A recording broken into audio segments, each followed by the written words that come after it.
मेरे सफ़र की बस इतनी सी कहानी है, अल्फाज नए लिखता हूँ मगर बात पुरानी है। नमस्कार दोस्तों, मैं मृदुल सारस्वत और आप देख रहे हैं कैसा भारत न्यूज। दोस्तों, संपूर्ण विश्व युगों युगों से भारत का अनुसरण करता आया है।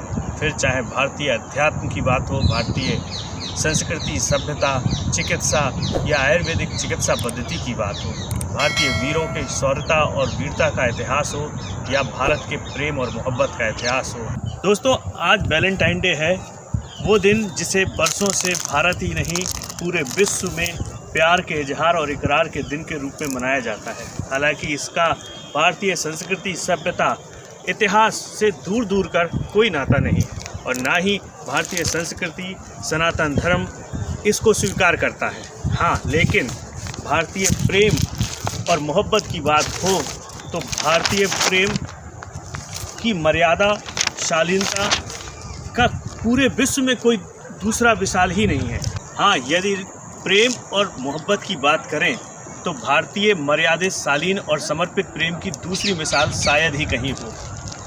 हम आज आपको भारतीय प्रेम की एक ऐसी ही अनूठी, हृदय छूने वाली मिसाल के ऐतिहासिक घटना से परिचित करवाने वाले हैं, जिसका संबंध है भारत भूमि की हृदय स्थली मध्य प्रदेश के नगर ओरछा से। निस्वार्थ प्रेम को पुष्ट कर देने वाली हमारी आज की ये विशेष प्रस्तुति मोहब्बत की मिसाल राय प्रवीण महल। लेकिन अगर हम आपको इस पूरी मोहब्बत से भरी रोचक ऐतिहासिक कहानी से रूबरू कराएं, उससे पहले मेरा आपसे निवेदन है कि आपने अभी तक अगर हमारे चैनल को सब्सक्राइब नहीं किया है तो कृपया सब्सक्राइब करें और खबर को पूरा देखने के लिए हमारे साथ अंत तक बने रहें, ताकि आपको इस रोचक घटना की, इस रोचक और मोहब्बत से भरी ऐतिहासिक घटना की पूरी जानकारी विस्तार से मिल सके।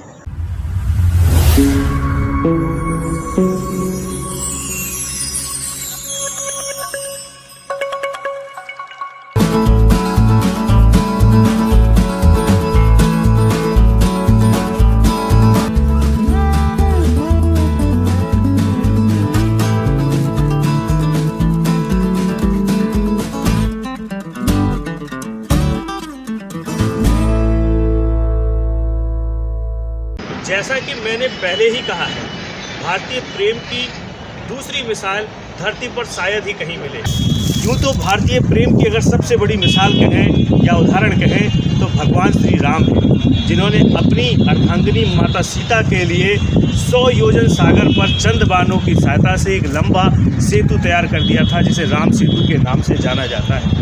हालांकि ये बात और है कि भारतीय राजनीति की संकीर्ण मानसिकता के चलते राम सेतु को वो स्थान नहीं मिला जो मिलना चाहिए था। लेकिन आज हम भगवान श्री राम के ऊपर ये एपिसोड करने नहीं आए हैं, ना हम आपको राम सेतु से जुड़ी किसी कहानी के बारे में बताने आए हैं। हमारा मकसद तो एक ऐसी कहानी के बारे में बताने का है जहां भगवान नहीं, इंसान ने ही ऐसी मिसाल पेश की जिसे हम मर्यादित, शालीन और समर्पित प्रेम का सबसे बड़ा अगर कोई अजूबा या मिसाल मान सकते हैं तो वो कहलाएगा। तो चलिए, अब मैं आपको लेकर चलता हूँ नगर ओरछा के। मेरे ठीक पीछे आप दूर तक देखेंगे तो सामने जो इमारत दिखाई दे रही है वो ओरछा के प्रसिद्ध महलों में से एक राय प्रवीण महल भी वहीं पर मौजूद है। वो राय प्रवीण जिसके प्रेम की मैं आज आपको विस्तार से चर्चा करूंगा, विस्तार से उस प्रेम के बारे में बताऊंगा। राय प्रवीण कोई रानी नहीं थी, कोई राजमाता नहीं थी या कोई राजकुमारी नहीं थी, एक सामान्य महिला थी। लेकिन उस सामान्य महिला के लिए इतना खूबसूरत महल राजा ने आखिर क्यों बनवाया, किस लिए बनाया, चलिए हम चलकर वहीं आपको दिखाते हैं उस महल की पूरी कहानी और राय प्रवीण से जुड़ी एक एक बात।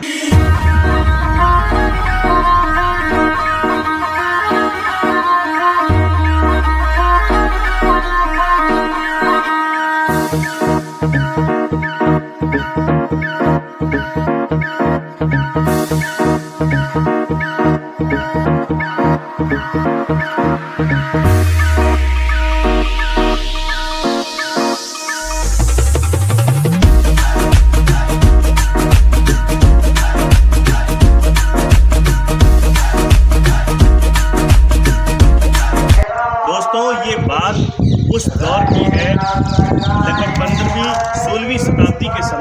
बात है जब ओरछा एक समृद्धशाली राज्य था।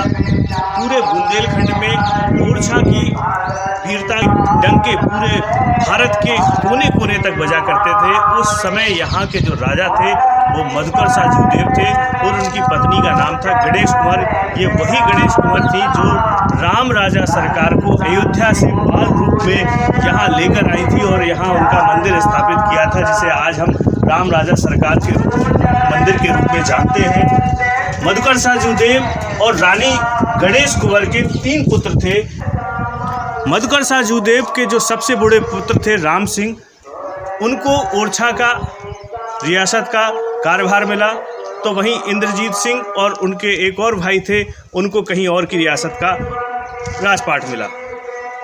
इंद्रजीत सिंह जो सबसे छोटे पुत्र थे वो अक्सर राम सिंह के पास आया जाया करते थे, अपने भाई के पास, और उनका हाथ बटाया करते थे, क्योंकि जो सबसे बड़े पुत्र राम सिंह थे जो ओरछा की राजपाट को संभाला करते थे, वो भक्ति में लीन रहते थे। उनको भगवान श्री राम की भक्ति से बड़ा मोह और प्रेम था, तो उनका ज़्यादातर मन भगवान की सेवा में लगा करता था। इंद्रजीत यदा कदा यहाँ आकर उनका सहयोग किया करते थे। दोस्तों, हम बात आज ओरछा के राय प्रवीण महल की करने आए हैं, तो ये बात वहाँ से शुरू होती है।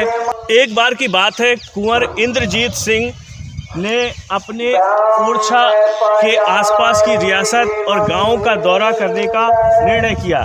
जैसा कि अक्सर होता था कि इंद्रजीत सिंह भेष बदलकर एक आम नागरिक का भेष बनाकर अपनी रियासत में घूमने निकला करते थे, अपने प्रजा का हालचाल लिया करते थे, वहाँ के दुख सुख के बारे में जानकारी जुटाया करते थे और बाद में उसके ऊपर अपना जो भी उनका निर्णय होता था, जो भी उनके सुझाव होते थे, वो दिया करते थे राम सिंह जी को। एक बार जब कुंवर इंद्रजीत सिंह प्रजा के बीच भेष बदलकर रियासत में घूमने निकले, तो उन्होंने रास्ते में देखा कि उनको एक लोहार जो है लोहा पीट रहा है और उसकी एक बेटी, खूबसूरत बेटी, सुंदर बेटी, इतनी सुंदर कि उसकी सुंदरता का जितना वर्णन किया जाए उतना कम है। वो लोहार जो उसके पिता थे उनकी मदद कर रही थी, वो आग धोंकने का जो डंडा था उसको पकड़े हुए थी और बार बार हिला रही थी।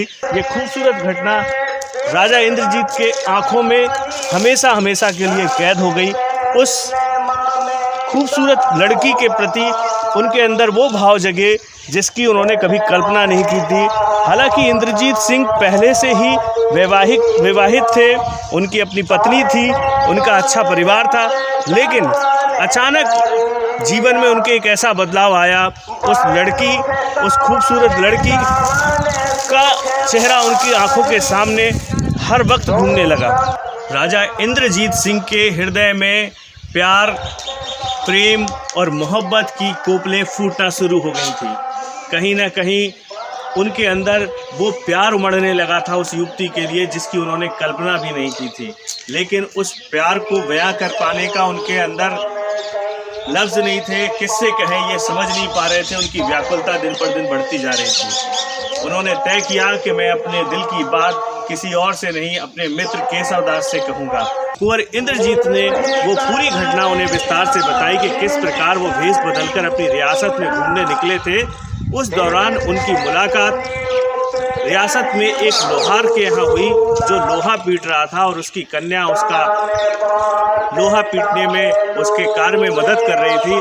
उसका वो सौंदर्य रूप देखकर मुझसे रहा नहीं गया। मैं उसको भुला नहीं पा रहा हूँ। मेरे अंदर जो भाव उसको देखकर उमड़े, मैं मित्र तुमको कैसे बयां करूँ। ये सारी घटना उन्होंने बताई और उन्होंने कहा कि हे मित्र, अब मैं आपके पास इसलिए आया हूँ कि इसका मुझे आप उपाय बताएं। इस शब्दों को सुनने के बाद केशव दास ने एक अच्छे मित्र की भांति, एक सही सच्चे मित्र की भांति उनको सलाह दी कि देखो मित्र, कहीं ना कोई तुम विवाहित हो, तुम्हारी पहले से ही पत्नी है, रानी है, जो अपने आप में बहुत विदुषी हैं, बहुत सुंदर हैं, और आप अब किसी अन्य युवती की अगर बात करते हैं तो ये बात बिल्कुल ही गलत होगी।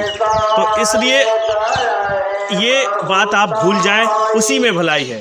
लेकिन इंद्रजीत सिंह इस बात को भुलाने के पक्ष में नहीं थे, बल्कि उन्होंने तो कहा कि हे मित्र, मेरी तो बस इतनी इच्छा है कि मैं उस युवती को देखता रहूं, वो मेरी नज़रों के सामने रहे, और मैं इसीलिए आपके पास आया हूं कि आप कुछ ऐसा प्रबंध करें कि वो युवती हमेशा मेरी आंखों के सामने रहे।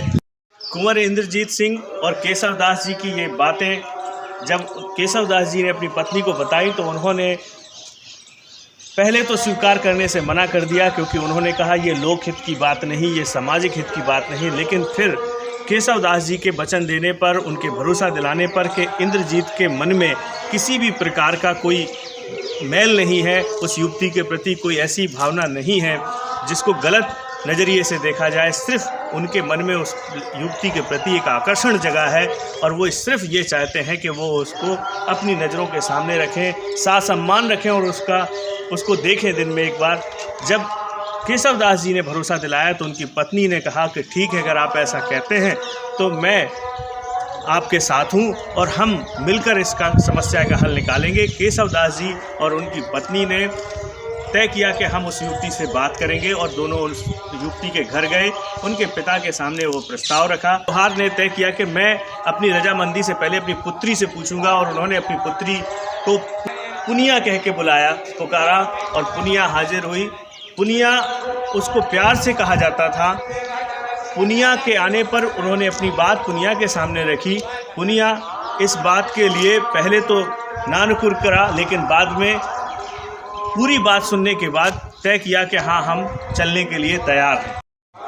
केशव दास और उनकी पत्नी जब पुनिया को अपने घर लेकर आए और उन्होंने अपने घर में उसको सासम्मान रखा, तो उनकी पत्नी ने पुनिया का नाम बदलकर पूर्णिमा रख दिया, क्योंकि उसका मुख, उसका चेहरा पूर्णिमा के चांद की तरह खूबसूरत था, और वो उसे पूर्णिमा कहकर ही पुकारने लगे। राजा इंद्रजीत सिंह को भी ये नाम बहुत भाया, और वो भी अक्सर उसको पूर्णिमा कहकर ही पुकारते थे। धीरे धीरे समय बीतता गया। पूर्णिमा केशव दास जी और उनकी पत्नी से शास्त्र, संगीत और नृत्य आदि की शिक्षा लेते लेते इतनी पारंगत हो गई नृत्य और शास्त्रों की शिक्षा में कि राजा इंद्रजीत सिंह ने उसका नाम प्रवीण रख दिया, क्योंकि वो पारंगत हो चुकी थी इन सभी गुणों में, इसलिए उसका नाम प्रवीण रख दिया। इसके बाद एक समय की बात है, राजा इंद्रजीत सिंह अपनी रियासत का मुआयना करना जैसे अक्सर जाया करते थे, एक बार गए और उन्होंने देखा कि हमारी रियासत में सूखा पड़ने की वजह से लोगों के यहाँ भुखमरी की कगार पर हैं, फसल अच्छी हो नहीं रही। उन्होंने तय किया एक बड़ा सा तालाब खुदवाएंगे, और उस तालाब का जब बारिश में भराव होगा उससे काफ़ी समय तक यहाँ की भूमि को सिंचित किया जा सकेगा। उन्होंने एक बड़ा सा तालाब खुदवाया, उसमें पानी भी भरा, लोगों के चेहरों पे खुशहाली भी आई, उपज भी अच्छी होने लगी। इन सब बातों को देखकर उन्होंने उस तालाब का नाम, तालाब को पूर्णिमा यानी कि राय प्रवीण के नाम समर्पित किया, और उन्होंने पूर्णिमा को वहीं से राय प्रवीण कहना शुरू कर दिया, और यहाँ से पूर्णिमा को एक नया नाम मिला, राय प्रवीण। के बीच प्रेम धीरे धीरे इतना बढ़ता गया कि एक बार राजा इंद्रजीत सिंह ने तय किया कि मैं पूर्णिमा यानी राय प्रवीण के लिए एक महल तैयार कराऊंगा, जो उसका अपना अलग महल होगा। हम जहां खड़े हैं दोस्तों, ये वही राय प्रवीण महल है। मेरे आप पीछे देख सकते हैं, हमने अभी जिस बरादरी, जिस गार्डन में आपको दिखाया है, जिस बगीचे में घुमाया है, ये पूरा बगीचा और ये महल वही राय प्रवीण महल का हिस्सा है। इसी राय प्रवीण महल का हिस्सा है जिसके लिए जो नृत्यांगना थी, जो एक कवित्री थी, जिसका राजघराने से दूर दूर तक कोई ताल्लुक़ नहीं था। अक्सर ऐसे महल, ऐसे शोभायमान गार्डन राजा अपनी रानियों के लिए बनवाया करते थे, अपने पुत्रों के लिए बनवाया करते थे। लेकिन इतिहास में ये पहली घटना थी जब एक राजा ने अपनी नाचने वाली नृत्यांगना के लिए एक महल का निर्माण कराया। दोस्तों, आपने प्रेम के किस्से, जब भी बात होती होगी, प्रेम के किस्से सुने होंगे तो ताजमहल का जिक्र जरूर उठा होगा। वो ताजमहल जो आगरा की शान है, भारत की पहचान है, 8वें अजूबे में उसे शामिल किया गया है। और कहते हैं शहंशाह ने अपनी बेगम की याद में उनके मरने के बाद उस ताजमहल को बनवाया था, और उसको देखते देखते ही उन्होंने अपना पूरा जीवन बिता दिया था और उसको देखते देखते ही वो अपने प्राणों को त्यागे थे। लेकिन दोस्तों, समझने और सोचने वाली बात यह है कि वो ताजमहल तो उन्होंने अपनी बेगम के नाम से बनवाया था, उनकी याद में बनवाया था। और ये एक आम बात है कि कोई पति अपनी पत्नी के लिए, कोई शौहर अपनी बेगम के लिए उसकी याद में कुछ बनवाए। इसमें कोई ऐसी बात नहीं जिसकी कोई अपनी एक मिसाल हो। लेकिन आज मैं आपको जहां लेकर आया हूं, जिस बगीचे में खड़ा हूं, जिस जगह पर मैं खड़ा हूं, वो है राय प्रवीण महल। जी हाँ दोस्तों, ये वो महिला है, ना तो ये कोई इस ओरछा रियासत की रानी थी, ना तो ये ओरछा रियासत की कोई महारानी थी, ना कोई राजकुमारी थी, ना कोई राजमाता थी। इसका राजघराने से दूर दूर तक कोई वास्ता नहीं था। ये तो महज ओरछा रियासत के राजा कुंवर इंद्रजीत सिंह की एक नित्यांगना थी, एक कवित्री थी, जिस पर उनका दिल आ गया था और वो उससे प्रेम करने लगे थे। जबकि राजा इंद्रजीत सिंह पहले से ही वैवाहिक थे और उनकी पत्नी भी बहुत विदुषी और खूबसूरत थी। लेकिन उसके बाद भी इस नित्यांगना से उनको इस कदर मोहब्बत हुई कि उन्होंने उसकी याद में ये महल बनवा दिया, जो अब तक के भारत के इतिहास में शायद पहली घटना थी कि किसी राजा ने अपनी नाचने वाली के लिए, नित्यांगना के लिए, कवित्री के लिए एक महल का निर्माण कराया हो। आज हम जहां मौजूद हैं, ये वही राय प्रवीण महल है जिसके बारे में हम आपको बताएंगे। इसकी विशेषता इस बात की, मोहब्बत की मिसाल के रूप में इसकी विशेषता इस बात से और बढ़ जाती है कि शहंशाह ने जब ताजमहल बनवाया था तो बनवाने के बाद उसने अपने मजदूरों के हाथों को कलम करवा दिया था, ताकि उस तरीके का ताजमहल दोबारा वो मजदूर ना बना सके। मित्रों, अगर मैं बात करूं प्रेम की, मोहब्बत की, प्यार की, तो प्यार कभी भी किसी का शोषण करने का, किसी के साथ अत्याचार करने का इजाज़त नहीं देता। लेकिन शहंशाह ने अपनी बेगम की याद में जिन मजदूरों से ताजमहल बनवाया, उन्हीं के हाथ कलम कर दिए। जबकि हम सब जानते हैं कि मजदूर के परिवार की जीविका का साधन अगर कुछ होता है तो उसके दो हाथ ही होते हैं। लेकिन सोचिए कि अगर उस शहंशाह ने जब उन मजदूरों के हाथ ही कलम कर दिए तो उनके परिवार की क्या हालत हुई होगी। तो क्या वो ताजमहल इस तरीके से प्रेम की या मोहब्बत की या इश्क की क्या मिसाल माना जा सकता है? उससे बेहतर मिसाल तो ये राय प्रवीण महल है, जहां पर दो प्रेमियों ने, ऐसे प्रेमियों ने जिन्होंने अब जीवन में कभी भी एक दूसरे को छुआ नहीं, एक दूसरे का आलिंगन नहीं किया, केवल आंखों से एक दूसरे से मोहब्बत की, दिल से एक दूसरे से मोहब्बत की और आखिरी सांस तक मोहब्बत की। और उनकी मोहब्बत भी इस कदर थी कि अकबर भी उनकी मोहब्बत का कायल हो गया था। चलिए अब मैं आपको वो घटना के बारे में बताता हूँ जो राय प्रवीण और अकबर के बीच घटी थी। दोस्तों, बात उस दौरान की है कि जब राय प्रवीण और कुंवर इंद्रजीत के चर्चे ओरछा की सीमाओं को छीनते हुए दिल्ली और आगरा के तख्तोताज तक पहुंच गए थे। राजा शहंशाह अकबर को भी ये मालूम पड़ा कि ओरछा के महाराज इंद्रजीत ने अपने यहाँ की एक खूबसूरत नित्यांगना कवित्री के लिए एक महल बना दिया। तो उनको इस बात का अचंभा हुआ, उनको ये लगा कि ऐसा कैसे हो सकता है कि एक राजा अपने यहाँ की नाचने वाली के लिए एक महल बनवा दे। उनको लगा निश्चित कोई तो बात इस नित्यांगना में होगी। उन्होंने तय किया कि इसको हम अपने महल की, अपने दरबार की नित्यांगना बनाएंगे। और इस उद्देश्य से अकबर ने अपने दूत को राजा इंद्रजीत सिंह के पास ओरछा भेजा। दूत आया, इंद्रजीत के साथ सामने अपना राजा अकबर का प्रस्ताव रखा।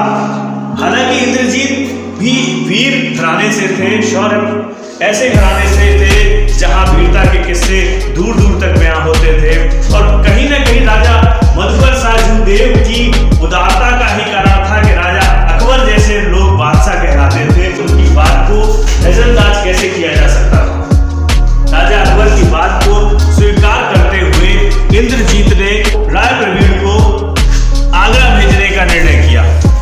लेकिन साथ में अपने मित्र, परम मित्र सखा केशवदास जी को भी भेजा और ये शर्त के साथ भेजा कि केशवदास जी, आप मेरी राय प्रवीण को साकुशल वापस लेकर आएंगे। राय प्रवीण भी इंद्रजीत से बेहद प्रेम करती थी और उसने भी तय किया, उसने कहा कि अगर मैं वहां साकुशल नहीं आ सकी तो अपने प्राण त्याग दूंगी। राय प्रवीण केशवदास जी के साथ अकबर के दरबार में पहुंचती है। अकबर बादशाह जब राय प्रवीण को देखते हैं तो एक टक उसको देखते रह जाते हैं और तय करते हैं कि अब ये राय प्रवीण न सिर्फ मेरे महल की नृत्यांगना बनेगी बल्कि ये मेरे हरम का हिस्सा भी बनेगी।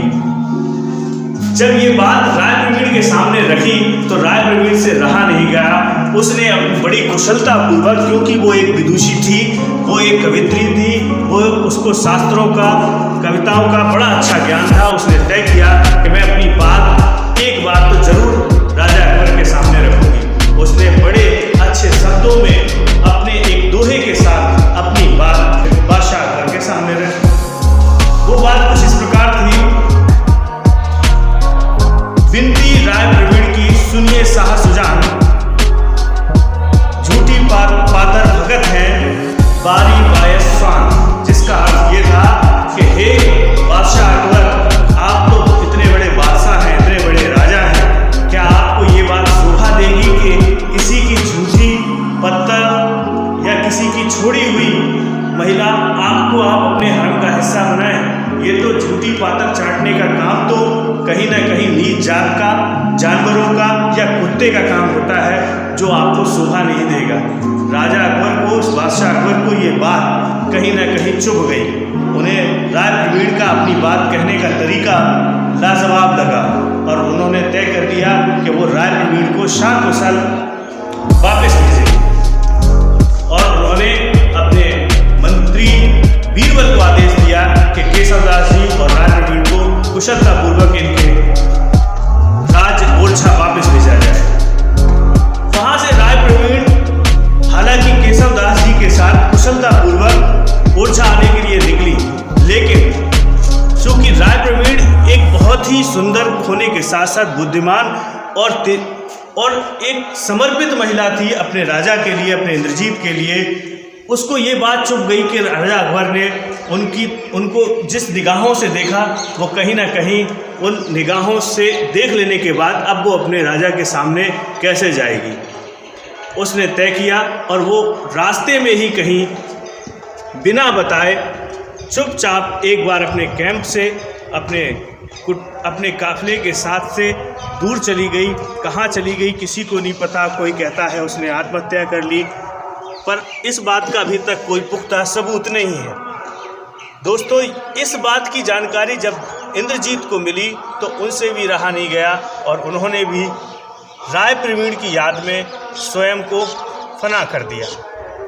दोस्तों, ये वो प्रेम कथा है, ये वो प्रेम की कहानी है जिसमें कभी किसी ने एक दूसरे को छुआ भी नहीं, किसी को उस नज़रों से देखा भी नहीं और बरसों तक एक दूसरे को समर्पित, शालीन और मर्यादित प्रेम के साथ प्रेम किया।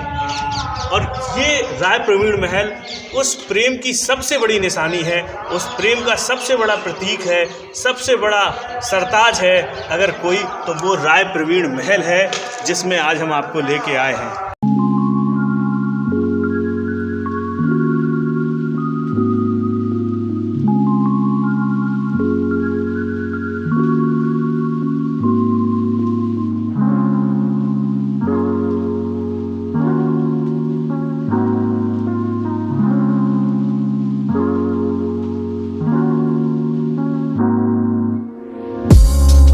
वैलेंटाइन डे का दिन कहीं ना कहीं हम सब ये चाहते हैं कि हम अपनी प्रेमिका को, अपने प्रेमी को किसी ऐसी चीज़ के बारे में बताएं, किसी ऐसी चीज़ को दिखाएं, किसी ऐसी ऐतिहासिक चीज़ को दिखाएं जिसको देखने के बाद हमारे मन में अपने प्रेमी के प्रति, अपने प्रेमिका के प्रति एक विश्वास उपजे।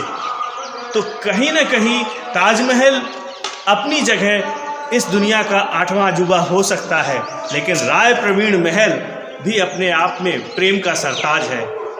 दोस्तों, हमने पूरी कोशिश की आज आपको राय प्रवीण, जो ओरछा से ताल्लुक़ रखती थी, जिसके महल के बारे में बहुत कम लोग जानते हैं, यहाँ घूमने वाले पर्यटक आते हैं जहांगीर महल घूमते हैं, ओरछा का राम राजा मंदिर घूमते हैं और घूम के वहीं से चले जाते हैं। राय प्रवीण महल तक बहुत कम लोग आते हैं।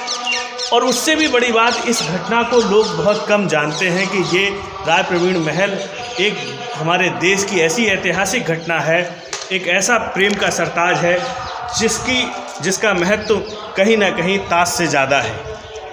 तो दोस्तों, हमारा उद्देश्य सिर्फ इतना था कि हम ओरछा की इस खूबसूरत ऐतिहासिक घटना और उसके इतिहास से आपको रूबरू कराएं। आज की हमारी ये राय प्रवीण महल से जुड़ी हुई ये पेशकश आपको कैसी लगी? अगर आपको हमारी ये पेशकश पसंद आई है तो दोस्तों हमारे चैनल को सब्सक्राइब करें, लाइक करें और हमारे चैनल के कमेंट बॉक्स में जाकर अपने विचार लिखना ना भूलें। फिर मिलेंगे किसी नई एपिसोड पर, नई चर्चा पर। तब तक के लिए अपने दोस्त मृदुल सारस्वत को इजाज़त दीजिए। जय भारत, जय बुंदेलखंड।